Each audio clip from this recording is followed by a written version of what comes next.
Praise lord. హల్లెలూయా, హల్లెలూయా. దేవుని నామానికి మహిమ కలుగును గాక.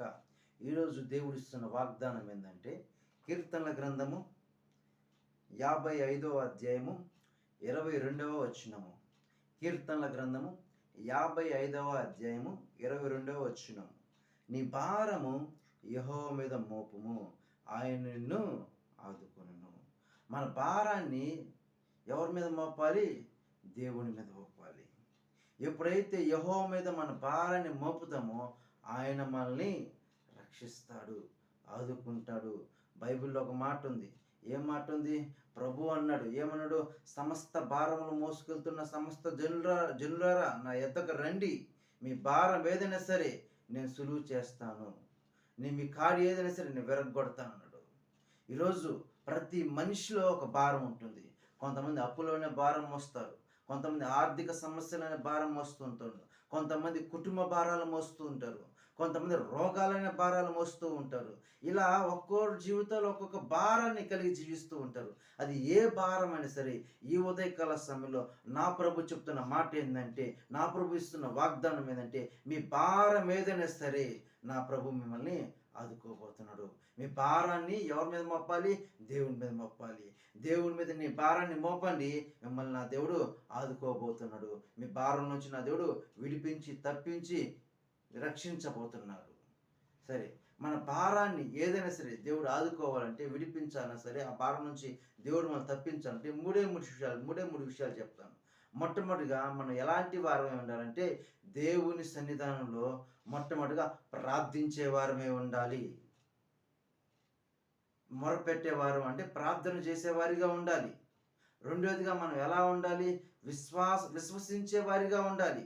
మూడోదిగా నిరీక్షించే వారిగా ఉండాలి. ఎందుకు ఈ మూడు విషయాలు చెప్పానంటే, నెంబర్ 1 ప్రార్థన. మనం ప్రార్థించినప్పుడు మనకు విశ్వాసం ఉండాలా.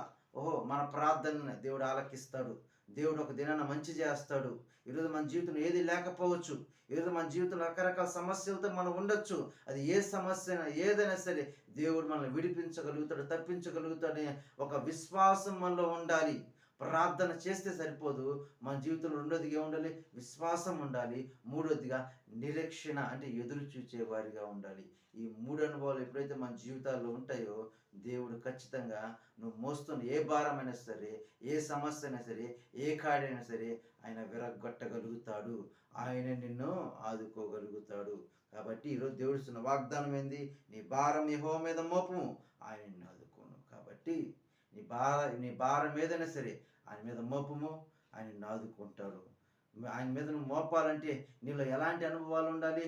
ప్రార్థించేవారిగా ఉండాలి. రెండోదిగా విశ్వసించేవారిగా ఉండాలి. మూడోదిగా నిరీక్షించేవారిగా ఉండాలి. చిన్న ప్రార్థన చేసుకుందాం. కృపా సత్య సంపూర్ణానికి స్తోత్రాలు. ప్రేమ నమ్మకమైన తండ్రి నీకు స్తోత్రం, పరిశుద్ధ నీకు స్తోత్రం ప్రభా తండ్రి. ఈరోజు మీరు ఇచ్చిన వాగ్దానం బట్టి నీకు స్తోత్రం ప్రభా తండ్రి. అవునయ్యా, మా భారం ఏదైనా సరే నీ మీద మోపుతున్నాం ప్రభా తండ్రి. అయ్యా ప్రభా, మా భారాన్ని తేలిక చేయండి ప్రభా తండ్రి, మా కాడిని విరగొట్టండి ప్రభా తండ్రి. ఈ ఉదయకాల సమయంలో ప్రభా తండ్రి, నీ బిడ్డలు ఏ భారంలో మోస్తున్నారో ప్రభా తండ్రి, ఏ భారం అనే కాడి మోస్తున్నారు ప్రభా తండ్రి, అది విరగొట్టండి ప్రభా తండ్రి. ఆ భారాన్ని మీరు తేలిక చేయండి ప్రభా తండ్రి. అయ్యా మీరు కృప ద్వారా నడిపించమని, బలపరచమని నజరేయుడైన యేసుక్రీస్తు నామములో అడిగి పెడుకున్నాం తండ్రి.